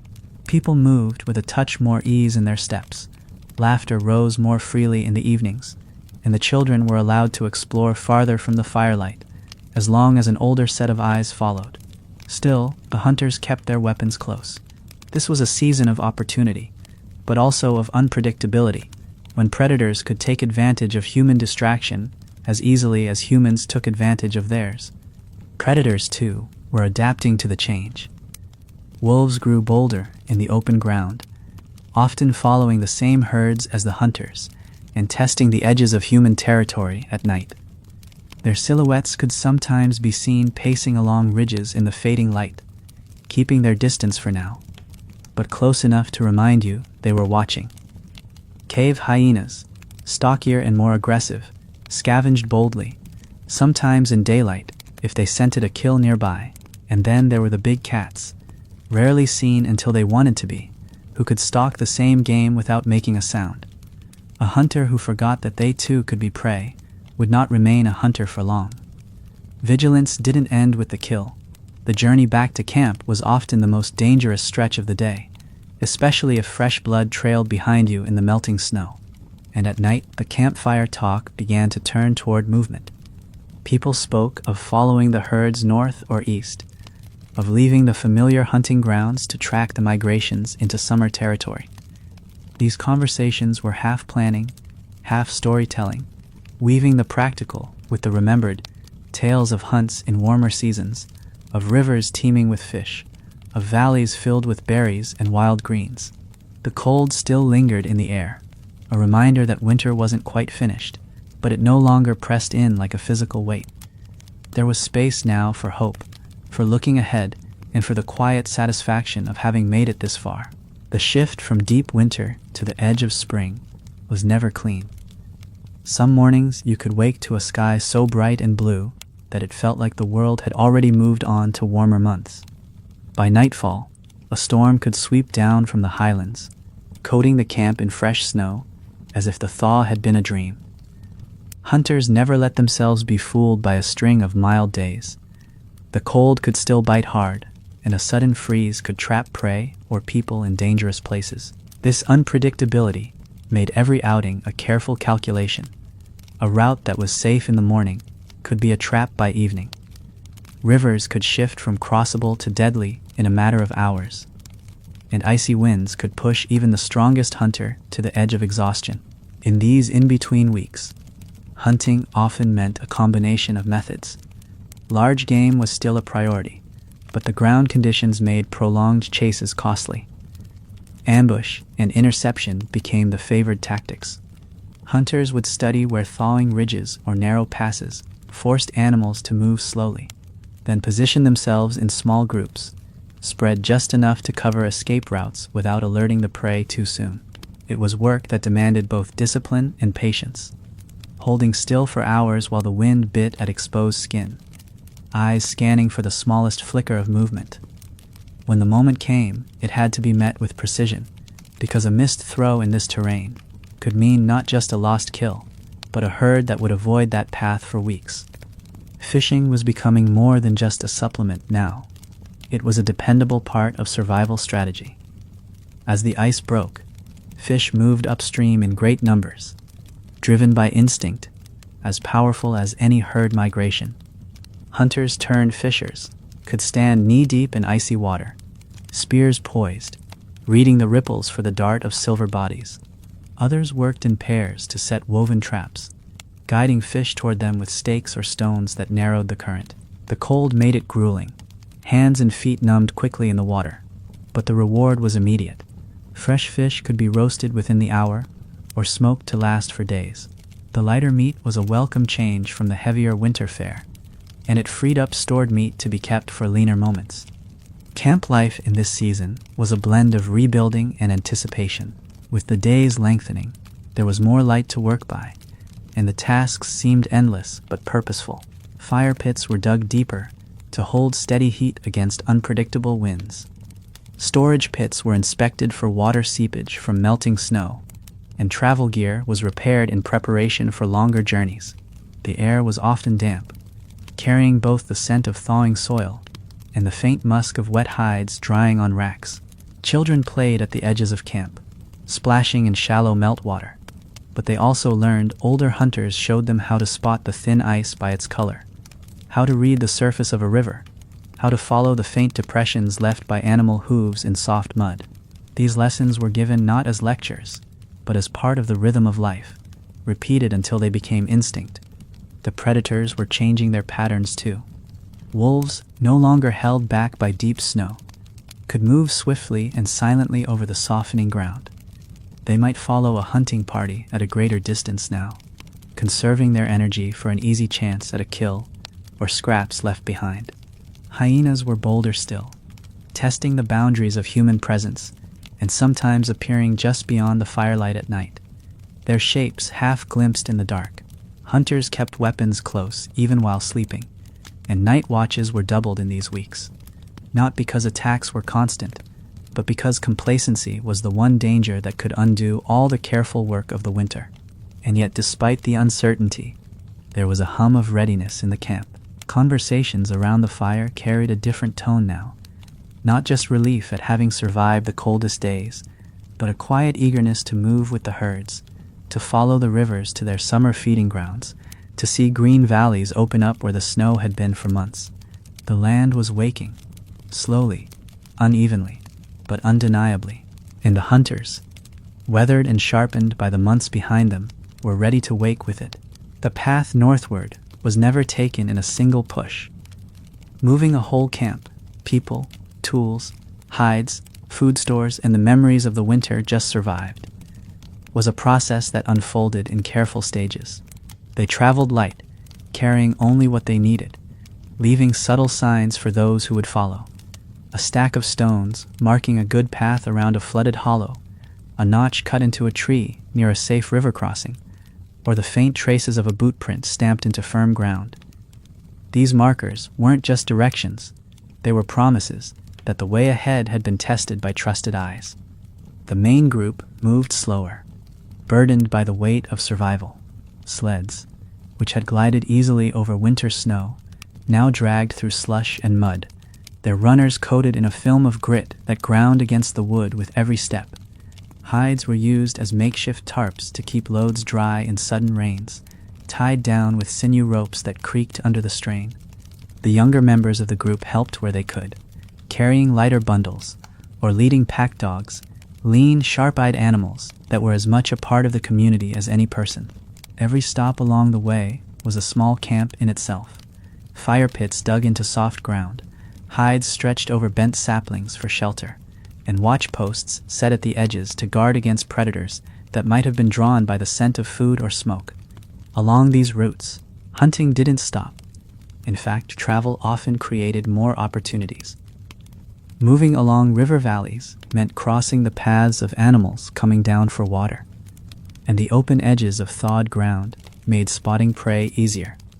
But the challenge was in deciding whether to take the shot. Bringing down a large animal meant halting the migration for hours, sometimes a full day, to process the meat and hides. That pause could be dangerous if the group was in exposed terrain or if weather was shifting. The decision was never made lightly. Every successful hunt during travel was weighed against the cost in time, safety, and energy. Sometimes the hunters would mark the location of a herd and leave it, choosing instead to return later from a safer, more advantageous position. Fishing during travel became a constant companion to the march. Wherever the path followed, a river or stream, traps could be set in the morning and checked before nightfall. The steady yield of fish kept the group fed without dipping too deeply into stored meat, and the smoke from cooking fires could be used to preserve extra catches for the days when no game was found. This was the quiet strength of the season.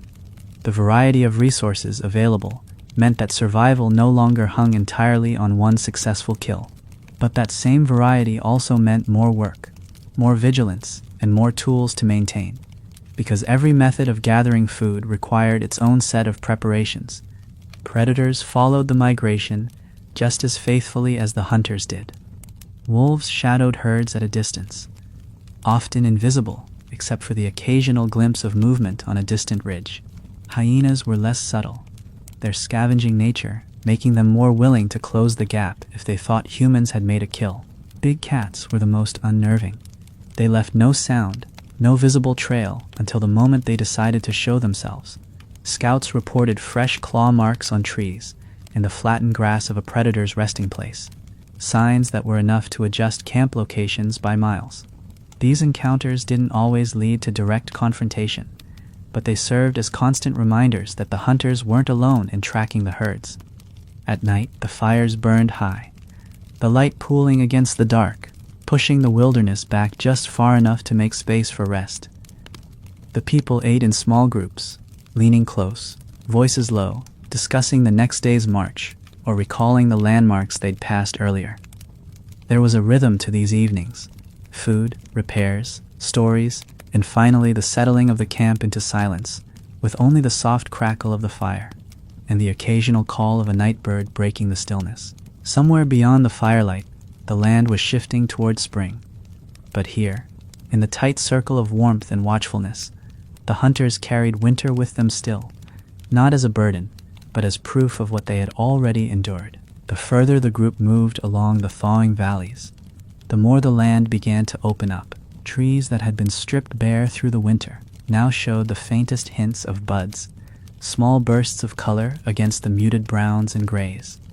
The rivers were louder now, swollen with meltwater, and the air carried the scent of wet soil, rich, almost sweet, after months of frozen stillness.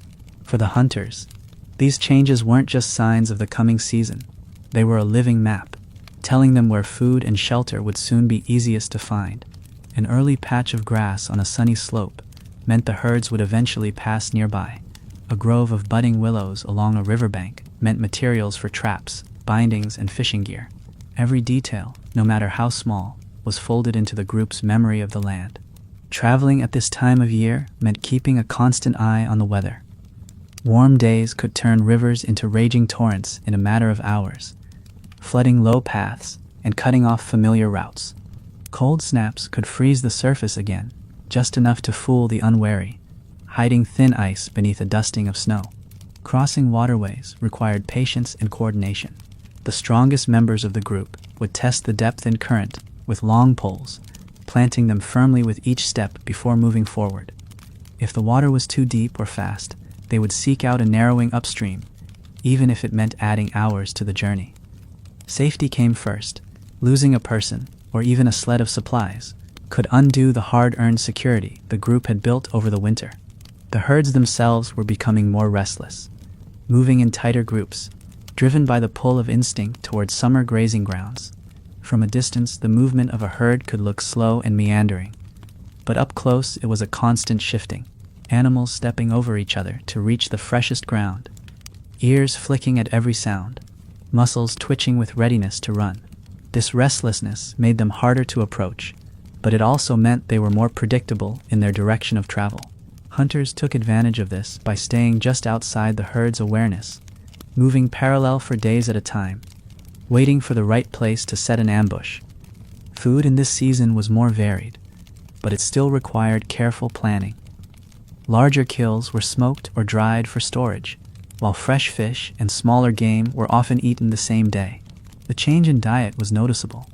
Lighter meals meant less of the deep, heavy warmth that fatty winter meat provided, but they also brought a sharper clarity to the body, a kind of quickness that matched the season's pace. For children, the shift was exciting. The return of fresh flavors, the smell of roasting fish, and the promise of berries and greens to come were signs that the hardest months were truly behind them. Predators were a more visible presence now, though not always an immediate threat. Wolves might be seen loping at the far edge of a valley, keeping pace with the herds but never closing the distance. They, too, were conserving their strength for the right moment. Hyenas were less patient, often trailing human groups if they caught the scent of meat. Their boldness made them dangerous, but also easier to deter. A well-built fire, a wall of noise, or even a coordinated display from the hunters could convince them to look elsewhere. Still, no one took chances. The night watches remained strict, with overlapping shifts to ensure no hour went unguarded. And every evening, after the day's march ended and the camp was set, there was the same quiet ritual, tending to the weapons. Spears were checked for cracks in the shafts, stone points sharpened until they gleamed in the firelight, atlatls tested with a slow, deliberate throw toward an imaginary target in the dark. These tools weren't just instruments of the hunt. They were the thin line between safety and loss. Around those fires, with hands busy and eyes on the glowing embers, The hunters planned the days ahead, their voices calm but steady. They knew the land was shifting, and they were ready to move with it. The migration days had their own rhythm, one that was different from the quiet routine of a fixed winter camp. Mornings began early, often before the sun had cleared the horizon. The first to rise were usually the firekeepers, coaxing embers back to life and heating water or broth to warm the stomach before the long walk ahead. While the light was still dim, scouts would slip out to check for changes, fresh tracks near the camp, signs of predators passing in the night, or shifts in the herd's direction. In this season, information was as valuable as food. A single set of tracks in the mud could mean the difference between a day of empty searching and a successful intercept before dusk. Packing for travel was an art. Every hide bundle, every carved bone tool had its place, arranged to balance weight and keep essentials accessible. Food was split between multiple carriers, so that if one sled was lost in a crossing or a fall, the group wouldn't lose everything. Children were given small tasks to keep them busy, and part of the work carrying cordage, keeping watch on the pack dogs, or running messages between adults. Even the elders had roles, often walking near the center of the group to guard supplies and offer quick counsel when decisions about direction or pace needed to be made. This wasn't a march of individuals. It was a moving organism, each part aware of its role in keeping the whole alive. The pace was steady, not rushed. Long-distance travel in this terrain wasn't about speed, but endurance. Hunters measured their steps to match the ground, adjusting for slick mud, loose stones, or lingering patches of ice. They paused often, not for rest alone, but to scan the surroundings. A flash of movement far ahead could signal an opportunity worth altering course for. The faint sound of water could mean a crossing point, or a flooding hazard to avoid. These pauses also kept the group together, preventing stragglers from falling too far behind. In open country, being alone even for a short time could mean being separated for good. If fog or weather rolled in, hunting while migrating was a careful balance. The group could not afford to ignore prey that crossed their path, but neither could they delay too long in risky ground. Quick kills were preferred, smaller game like hare or waterfowl that could be taken with a well-aimed throw, or a snare set in minutes. Larger animals were only pursued if the terrain allowed for safe processing and if there was enough time left in the day to preserve the meat before dark. When a big hunt did happen, the group moved into a well-practiced pattern. Hunters to the front, carriers preparing sleds, guards posted to watch for predators, and fire builders gathering whatever dry fuel could be found in the damp ground. Efficiency meant safety, and safety was always the unspoken priority.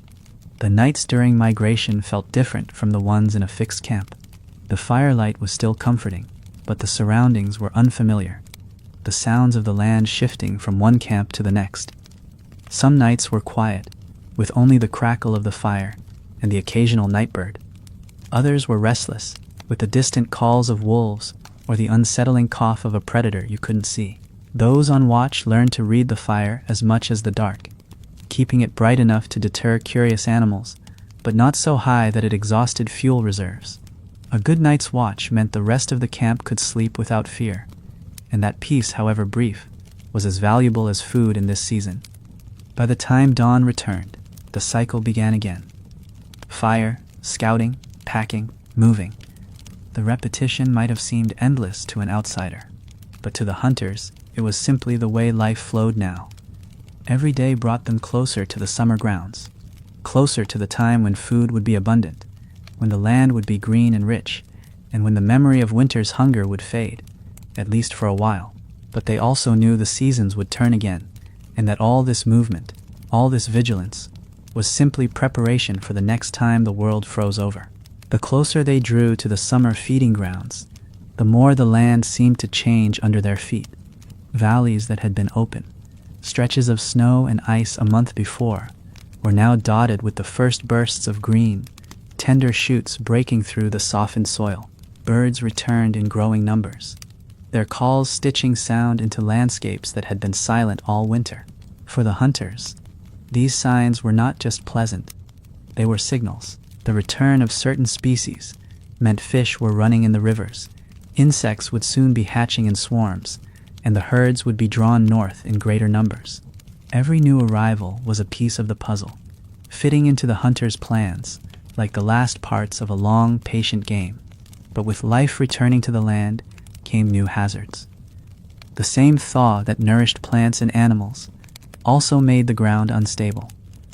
Marshes that had been frozen solid through the winter were now traps of sucking mud, able to swallow a boot or a sled runner whole. Crossing them required detours or the careful laying of branches and brush to create a path. Rivers, swollen with meltwater, were unpredictable, their channels shifting day by day, ice breaking loose upstream without warning. The hunters moved with a constant awareness of these dangers, sending scouts ahead before every major crossing, and never assuming that a safe path from the week before would still be safe now.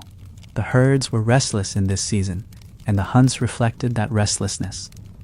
Reindeer might linger in one valley for a day, then vanish by morning, leaving only hoof prints pressed deep into the mud and the trampled remains of feeding sites.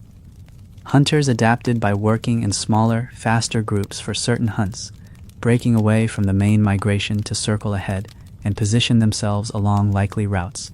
These teams traveled light, carrying just enough food, water, and tools for 2 or 3 days, knowing they would rejoin the larger group once their work was done. It was a tactic that carried risks. Isolation from the main camp meant less protection against predators or injury, but it often brought back the kind of fresh kills that boosted the group's reserves before the final push into summer territory. Camp life on the move remained disciplined.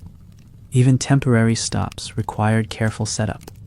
Fires built with an eye toward wind direction, shelters positioned to take advantage of natural cover, and supplies arranged for quick packing if movement became necessary. The watch rotations were constant, and the rules were simple. No fire unattended, no night without sentries.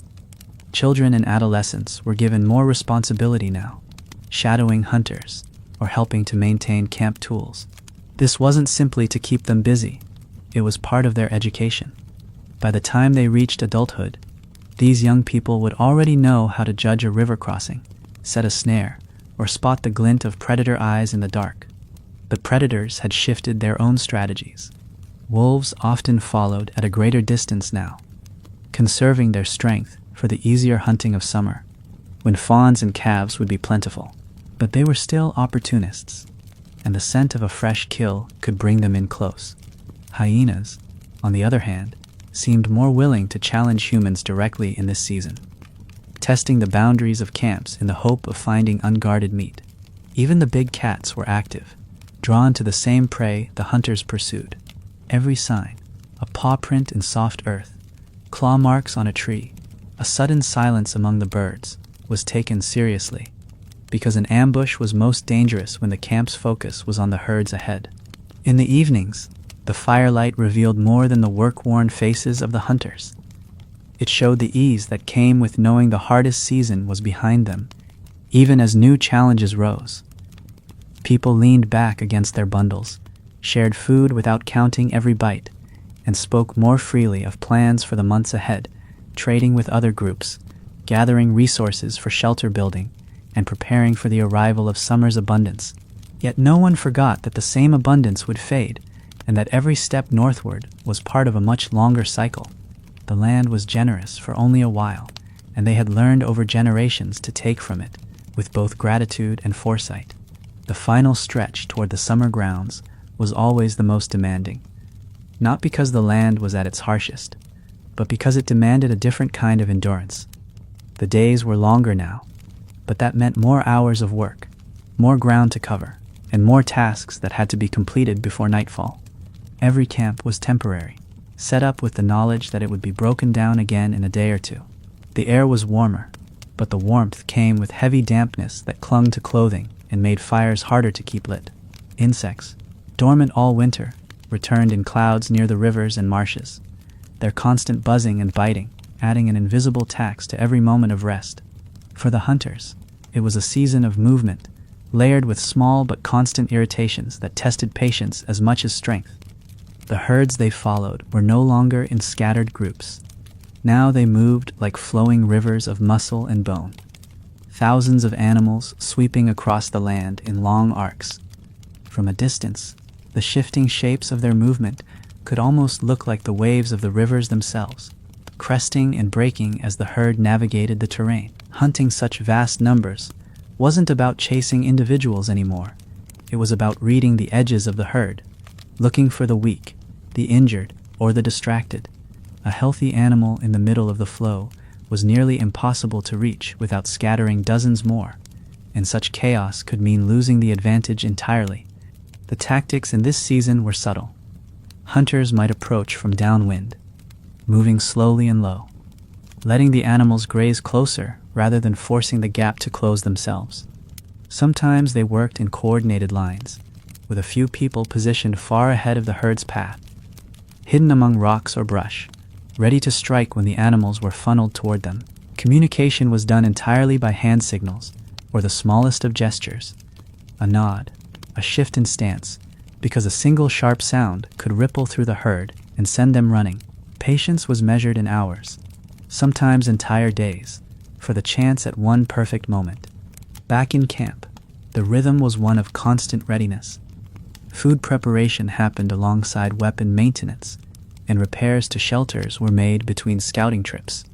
The youngest members of the group practiced with smaller spears or sling stones, learning not just accuracy, but control, the ability to hold steady and wait until the target was exactly right.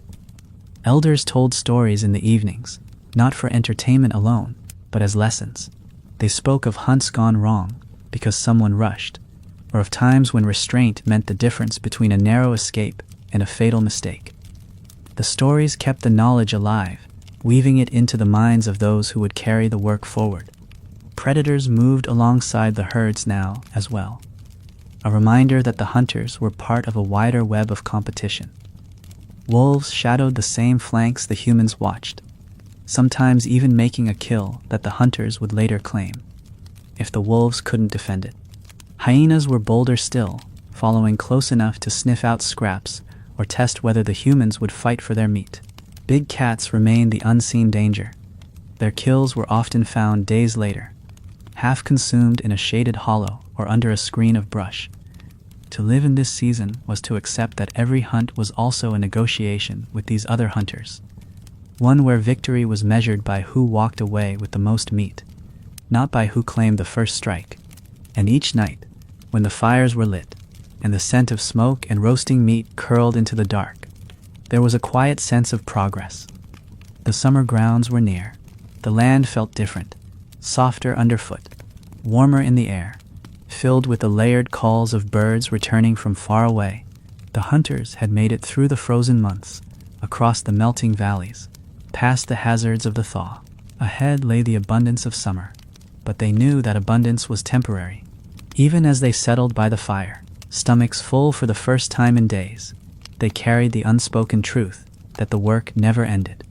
They would hunt again tomorrow, and the day after, and every day the season allowed. When the first signs of the summer grounds came into view, they were not grand or sudden. It began with the smell, that deep green scent of open grasslands warmed by the sun, carrying traces of wildflowers and damp earth. Then came the sound of the rivers, no longer roaring with meltwater, but flowing steady and clear. Their banks softened with moss and young reeds. The land stretched wider here, the valleys opening into plains where the herds could spread without pressing so tightly together. For the hunters, this was a moment of quiet recognition. They had followed this path many times before, and though each year brought its own challenges, the sight of these open fields felt like reaching a destination written into their bones. The camp they built here was different from the temporary shelters of the migration. It was made to last for weeks, perhaps months. The hides were pulled taut over sturdy frames of wood, weighted with stones to resist the summer winds. The fire pits were dug deeper, lined with stones to hold heat for cooking and for drying meat in steady warmth. Storage racks were raised above the ground to keep supplies safe from scavengers and dampness. There was a feeling of settling in, but not of letting down one's guard. The summer grounds were generous, but they were not without their dangers, and the work of survival, did not pause simply because the land was easier to walk. The herds moved through in waves. Reindeer, bison, and wild horses sweeping across the plains with the rhythm of the season. Hunts here were not as desperate as those in winter, but they were still precise. Hunters could afford to choose their targets, often focusing on younger or weaker animals, to avoid thinning the breeding stock too much. The kills came more frequently now, but they also demanded careful processing to prevent waste. The warm air meant meat would spoil faster if left untreated, so smoking racks were built high and wide. Fires tended around the clock to keep the process going. The air around camp carried the scent of smoke and roasting meat for days at a time, a beacon for both allies and predators. Fishing remained a daily activity, now expanded with weirs built from branches and stones, to guide fish into narrow channels, where they could be speared or netted. This steady source of food gave the hunters more freedom in their larger hunts, knowing the camp would still be fed even if a chase failed. Smaller game was plentiful too, hares, ground birds, and the occasional porcupine, and these were taken with traps and snares that could be checked during short walks from camp. The abundance of the summer grounds wasn't just in one source.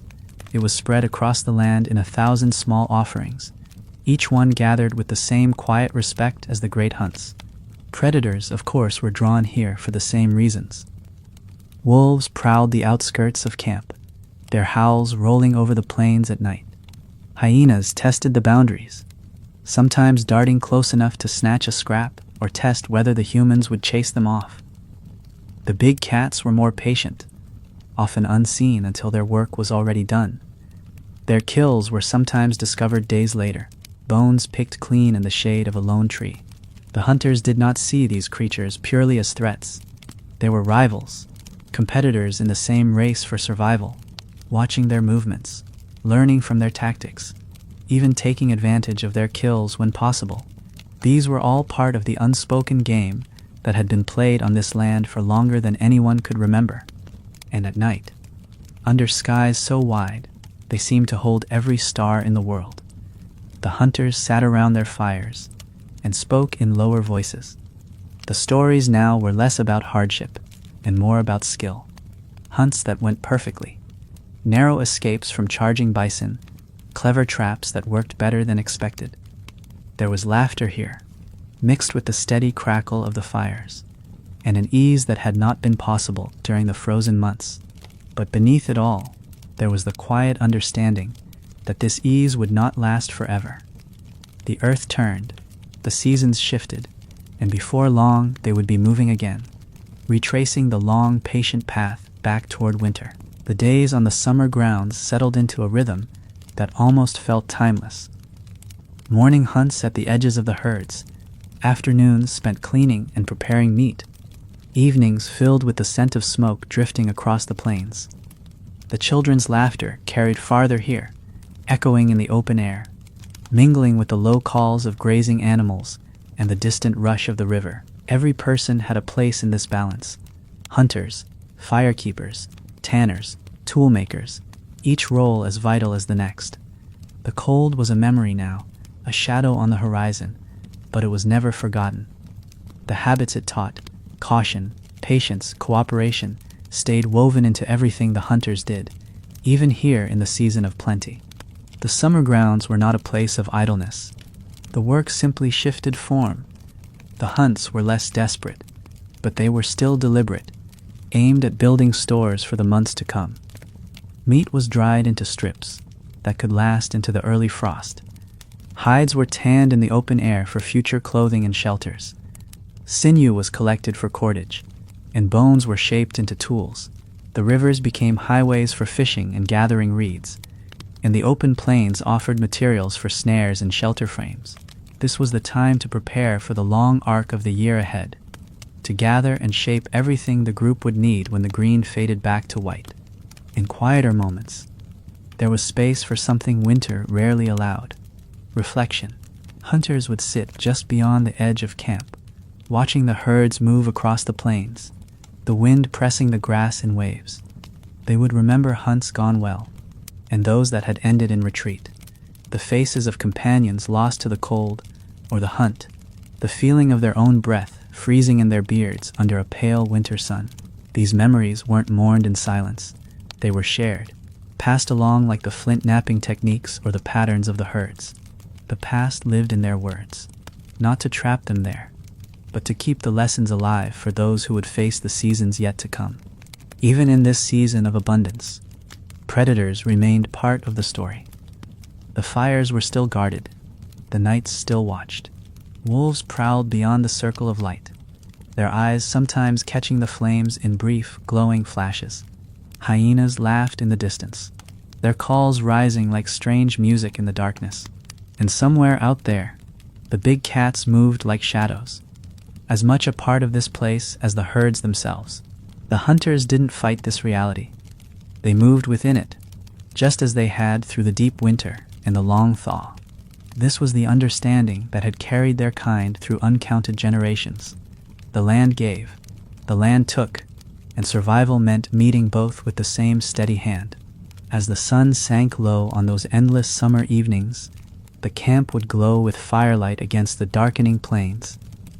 People leaned close to share a story or a meal. Children dozed against the shoulders of parents, and the air cooled just enough to remind everyone that the warmth would not last forever. Above them, the stars wheeled in their slow, patient arc, the same stars that had watched over every migration, every hunt, every winter endured. And though they didn't have the words we might use now, they knew they were part of something much larger, a chain of life, of struggle and skill, that stretched back into the ages and would carry forward long after they were gone. And now, as we leave them there, fires burning low, the scent of smoke and grass in the air, the herds grazing in the distance, I want to thank you for walking through this with me.